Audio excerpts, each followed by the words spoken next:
what is CrimeCraft? CrimeCraft isn't an MMO. CrimeCraft is a PWNS, a persistent world next-gen shooter. We're taking the best things about a shooter and the best things about typically found in an MMO or RPG and kind of combining them. So at our core, we're a shooter. First and foremost, it's Twitch-style gameplay. So you got to have skill to play. But we're wrapping that around with a persistent world. So the persistent world side of things is like shops like this, which is a weapons vendor, where you could buy different types of ammunition, different types of guns. We also have player-created weapons, ammunition, guns, boosts, clothing, all through a crafting system. So we have a loot system that allows you to find things when you're fighting, use those things to craft things, and then sell them either on the pawnbroker, which is our version of an auction house, directly to other players through a chat trade, or directly through trading. Each one of these common areas contains up to 300 or 500 people.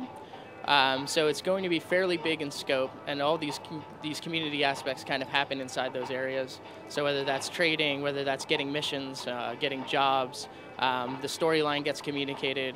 You form gangs, which are our version of guilds or clans. So we're taking guilds from MMOs and clans from first-person shooters and kind of combining them and kind of taking them to the next level. We have some really, really cool ideas on how we can get people to join gangs quickly and then create rivalries amongst other gangs. We communicate some of the missions and jobs through payphones. So the difference between jobs and missions, jobs are more straight, cut and dry, kill 25 of these people, use a pistol, get 10 headshots, that kind of thing. And missions are our way to kind of communicate storyline stuff. So a mission might be from one of the big gangs that runs the city. So the backstory for CrimeCraft is that, kind of pulled from the headlines, there's an ecological and financial disaster. So it had a domino effect that kind of wiped out civilization.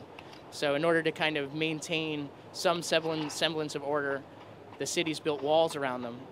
And inside those walls, it was still somewhat chaotic, but people with the strongest might ended up rising to the top. So there's gangs that kind of run the show. But outside those walls, it's complete chaos. So we also have an in-game mail system that's communicated through these mailboxes. So you can send things to other players, whether it's straight money. You can send a note the next time they log in and check their mail, or you can send items. We also have a COD system, so you can sell items and they pay you through the mail.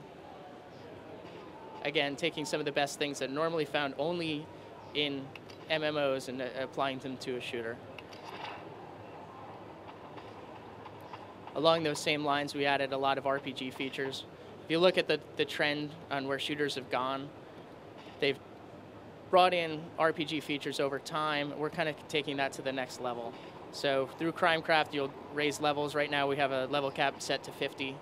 So you raise levels from 1 to 50, and you're unlocking skills throughout the whole time. There's some of the different abilities. And the difference between a level 1 person and a level 50 person is more about the options they have rather than the power that they possess.